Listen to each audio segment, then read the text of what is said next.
حضرت علی رضی اللہ تعالیٰ عنہ اتنا سا آٹا لے کے آئے، سیدہ فاطمہ الزہرا رضی اللہ تعالیٰ عنہ نے روٹیاں بنائی، ہر ایک کے حصے کی ایک ایک روٹی آ گئی، دسترخوان بچھا کھانا کھانے لگے، سب اپنے حصے کی روٹی کھا رہے۔ سیدہ فاطمہ الزہرا نے اپنی روٹی کو یوں کر کے مٹھی میں لے لیا، حضرت علی کی طرف شرمائی نظروں سے دیکھا، علی تھوڑی سی اجازت ہو، ابو کے ہاں چلی جاؤں۔ حضرت علی کہنے لگے میری آنکھوں میں آنسو آ گئے، میں سمجھ گیا فاطمہ روٹی لے کے جا رہی ہے، کہ پھر میں نے بھی نہ کوئی نہ کی۔ پردے میں بیٹی فاطمہ الزہرا اپنے ابا کے گھر چلی گئی، اور جا کر ابا جان سے جو سلام دعا کیا ہوگا،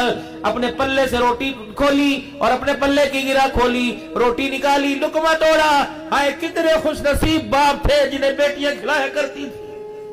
اب تم گھر میں جا کے کوئی چاہ بنا دے کر امی کو کہہ دے، لقمہ توڑا روٹی کا، اور یوں کر کے ابا محمد عربی صلی اللہ علیہ وسلم کے منہ کی طرف کر دیا، بیٹی کے ہاتھ کا لقمہ منہ کے لیا اور ہونٹوں کے درمیان رکھا،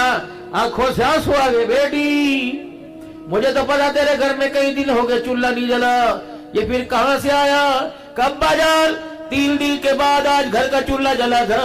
روٹی کا ٹکڑا توڑتے ہوئے ابا جان آپ میری نگاہوں میں آ گئے، اور میں نے کہا کیسے ہو سکتا ہے بیٹی پیٹ بھر کے کھائے، ابا بھوکی رہے، ابا بھوکا رہے، تو یہ روٹی میں آپ کے لیے اٹھا کے لے آئی۔ ہونٹوں میں علماء سے جیسے میں نے سنا لقمہ منہ میں تھا اور رو رہے تھے، فرمایا بھلا ہوئی بیٹی، آج تجھے روٹی کھاتے ہوئے تیرا ابا یاد آ گیا، اگر آج بھی تجھے تیرا باپ یاد نہ آتا